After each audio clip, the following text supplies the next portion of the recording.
عزیز طلباء و طالبات، آپ کو معلوم ہے کہ ہمارا جو پچھلا موضوع تھا وہ شاعری کی صنف غزل کے متعلق تھا۔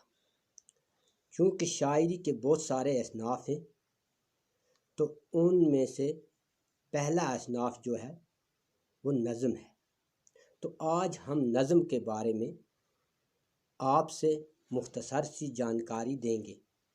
عزیزی طلباء و طالبات، نظم جو ہے اس کی ضد نثر ہے، کیونکہ ہر شاعری کے وجود میں پہلے نظم ہی وجود میں آئی ہے۔ اردو شعراء و ادب میں عظیم صنف جو ہے وہ نظم نگاری ہے۔ نظم نگاری کو ایک اہم مقام حاصل ہے۔ شاعری ادب میں نظم پہلے وجود میں آئی ہے۔ یہ ایک فطرتی تقاضا ہے۔ جب بچہ بھی پیدا ہوتا ہے تو وہ اسی وقت سے گنگناتا ہے، وہ بھی اس کی ایک فطرتی عناصر، ایک شاعری کی عناصر سی ہوتی ہے، کیونکہ اس میں بھی ایک لے ہوتا ہے، ایک ترنم سا ہوتا ہے۔ لیکن شاعری ادب میں نظم جو ہے اس کا دائرہ کافی وسیع ہے۔ جس طرح غزل کا دائرہ کافی وسیع ہے، باقی اصناف کا دائرہ وسیع ہے، تو نظم بھی وسیع دائرہ، لامحدود دائرہ ہے اس کا۔ نظم کے لغوی معنی بیٹے موتی پرونا ہے، آراستہ کرنا ہے، یکجا کرنے کے ہیں۔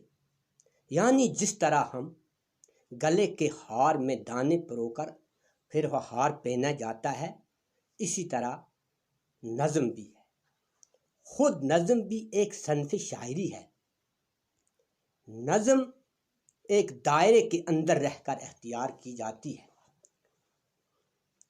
لیکن آپ اس کے متعلق آگے دیکھیں گے کیا شکلیں اور کیا روپ اور کیا حیتیں بدلتی رہی ہے۔ جس طرح غزل اپنے زمانے کے ساتھ رنگ روپ تغیر و تبدل آیا، اس طرح اس میں بھی آتا رہا ہے۔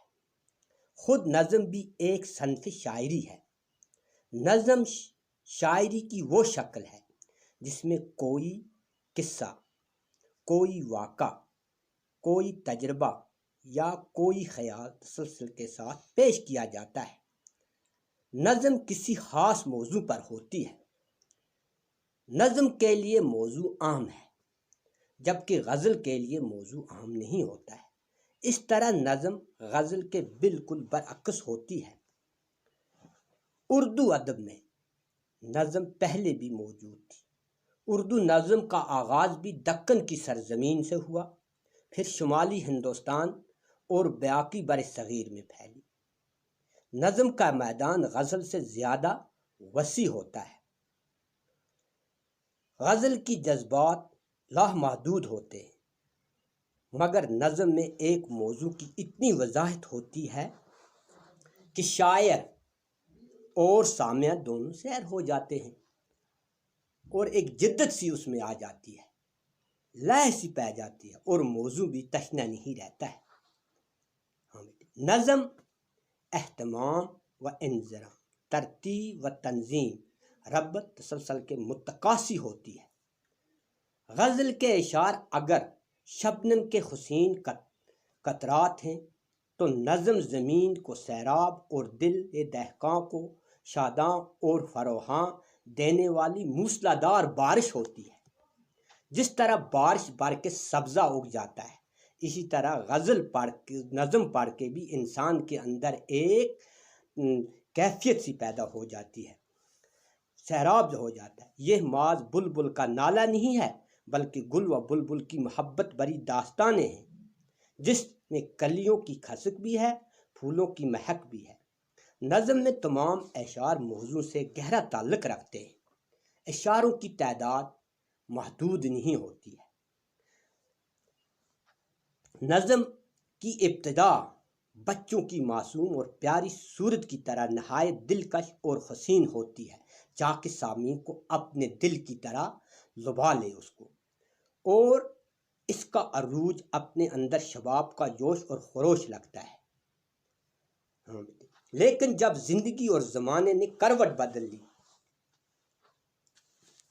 دوسری جنگ عظیم، 1947 کا بٹوارا، باقی جو سیاسی سماجی حالات کے پلٹے بدلی، ملک میں بھی نئے حالات اور نئے مسائل پیدا ہوئے، سیاسی سماجی اور تہذیبی میدان میں نئی تبدیلیاں رونما ہوئی اور نئے خیالات عام ہوئے، تو اردو شاعری کی نظم کی روایتی اسالیب میں بھی تبدیلی کی ضرورت محسوس ہوئی، اور اس طرح ایک نئے نظم جدید کا آغاز ہوا، نئے طریقے سے نظم جدید کا۔ گزشتہ 100 سال کا زمانہ جو ہے یہ نظم جدید کی فروغ کا زمانہ ہے۔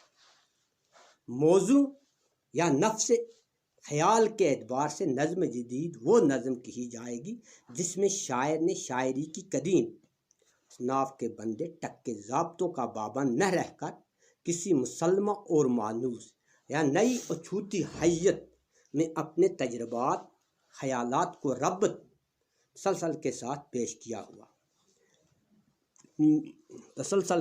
پیش کیا ہو۔ اردو میں جدید نظم نگاری کا آغاز انجمن پنجاب کے ذریعہ ہوا۔ انجمن کی ڈاک بیل محمد حسین آزاد نے ایک انگریزی کرنل ہال رائٹ کے مشورے سے ڈالی تھی۔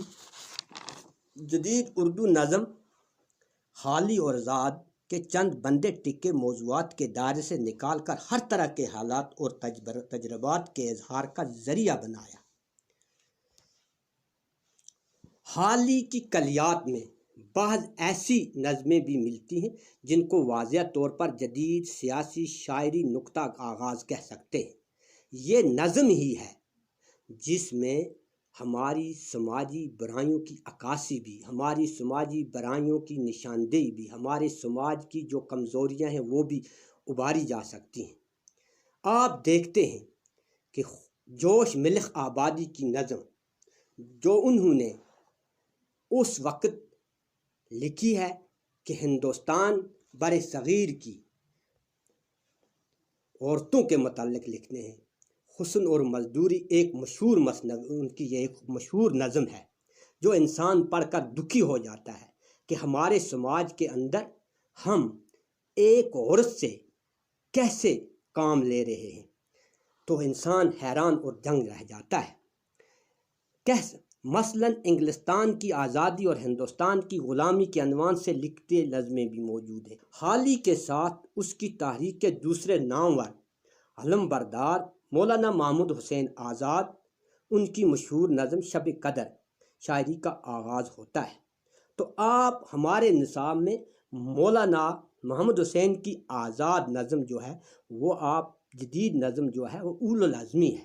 اول العزمی میں ایک جوان کو بیداری کا درس دیا گیا ہے، ایک جوان کو یہ درس دیا گیا کہ آپ کے ثمر افشاں جو ہے یہ وسیع ہیں، آپ کو نیکی ابارنی ہے، بدی کے راستے روکنے ہیں، ایک نہ ایک دن وہ سورج ضرور طلوع ہوگا جس میں ہم فتح یاب ہو جائیں گے۔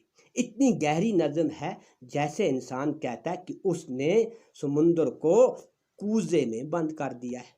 اسی طرح علامہ اقبال کی نظم آرزو، آپ دیکھیں کہ آج کل جو انوائرنمنٹ ہمارا ہے، ماحولیات پر ہے، وہ نظم کتنی پر اثر ہے کہ اس نظم میں انسان جب دیکھتا ہے تو ہمارے ماحولیات کی عکاسی ہوتی ہے کہ انسان ماحول کو کس طرح تباہ اور برباد کرتا ہے۔ وہ کون سا ماحول ڈھونڈتے ہیں جس میں سکون، خاموشی، تنہائی ہو۔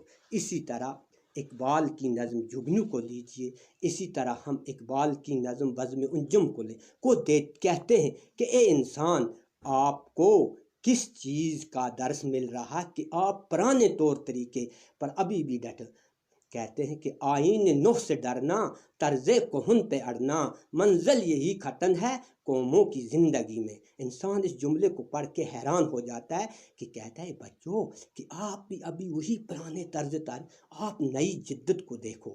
پھر دوسری جگہ ہیں جذب باہمی سے قائم نظام سارے، پوشیدہ یہ نقطہ ہے تاروں کی انجمن میں۔ تاروں کی انجمن سے سمجھا کر ہمیں اس طرف لے آتے ہیں کہ ایسا درس ہو کہ جیسے وہ ضبط سے رہتے ہیں، نظم سے رہتے ہیں، ہمیں بھی ایسا ہی ہونا چاہیے۔ ہاں بیٹے، آپ کو معلوم ہونا چاہیے کہ نظم کی بہت ساری قسمیں ہیں۔ ان میں سے پابند نظم، ایسی نظم جس میں بحر کے استعمال اور قافیوں کی ترتیب میں مقررہ اصولوں کی پابندی کی گئی ہو۔ نمبر 2، نظم معارہ، ایسی نظم جس کے تمام مصرے برابر ہوں مگر ان میں قافیہ نہ ہو، نظم معارہ کہلاتی ہے۔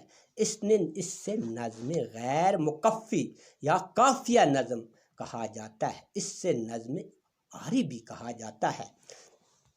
تو پھر آزاد نظم ہے، ایسی نظم جس میں نہ تو قافیہ کی پابندی ہو اور نہ بحر کے استعمال ہو، مروجہ اصولوں کی پابندی کی ہو۔ تو آزاد نظم کے مصرے چھوٹے اور بڑے ہوتے، آزاد نظم میں وزن ہوتا ہے اور قافیہ ضروری نہیں ہے۔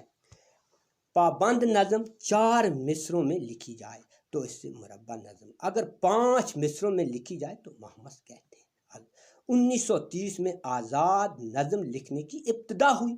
آپ نوٹ کیجئے، اسماعیل میشٹی نے پہلے آزاد نظم لکھی جس کا نام چڑیا کا بچہ تھا۔ چڑیا کا بچہ تھا۔ ہم آپ کو یہ معلوم ہونی چاہیے کہ 9th کی کلاس میں جو نظمیں ہمارے پاس موجود ہیں وہ نئی تہذیب جو اکبر آبادی نے لکھی ہے، تعلیم سے بے توجہی کا نتیجہ خواجہ الطاف حسین حالی کی ہے، بزم انجم اقبال کی ہے۔ 10th کلاس میں مفلسی نذیر اکبر آبادی نے لکھی ہے۔ نذیر اکبر آبادی کی نظمیں تو معاشرے میں بڑا اہم مقام حاصل کی، ان کی نظموں میں ایک جدت ہے کہ وہ طنز و مزاحیہ سے معاشرے کی عکاسی، جگنو علامہ اقبال جس میں وحدت میں کثرت کا درس ملتا ہے، اول العزمی مولانا آزاد نے لکھی ہے، رامائن کا ایک سین چک بست لکھنوی نے لکھا ہے۔ چک بست کی مضمون میں حب الوطنی کا درس زیادہ پر۔ اسی طرح ہم 11th کی بات کریں گے یعنی 11ویں، اس میں خود ستائی حالی کی ایک نظم ہے اور نذیر اکبر الہ آبادی کا بنجارہ نامہ جو ہے وہ بڑا مشہور اور معروف ہے، جس میں ناپائیداری کا درس دیا گیا ہے۔ اور 11 سے جا کے ہم 12ویں جماعت میں جائیں، شیشوں کا مسیحا فیض احمد فیض کی نظم ہے۔ اسی طرح حسن اور مزدوری جس کا میں نے پہلے بھی آپ سے تذکرہ کیا تھا، جوش ملک آمادی کی ایک بہت اور مشہور اور نامور نظم ہے۔ ایک آرزو علامہ اقبال کی نظم ہے۔ نیند حسن سردار جعفری کی نظم ہے۔ تو یہ اردو کے چند مشہور شعراء کے نام جو میں آپ سے بیان کرنا چاہتا ہوں، تو ان میں سے سب سے پہلے محمد حسین آزاد، نذیر اکبر آبادی، اکبر الہ آبادی، اقبال، فیض احمد فیض، حفیظ جلندری، اختر شیروانی، جزمی، سیما فراق، حسرت موہانی، قابل ذکر اور باقی شعراء کا نام بھی کافی وسعت کے ساتھ ہے۔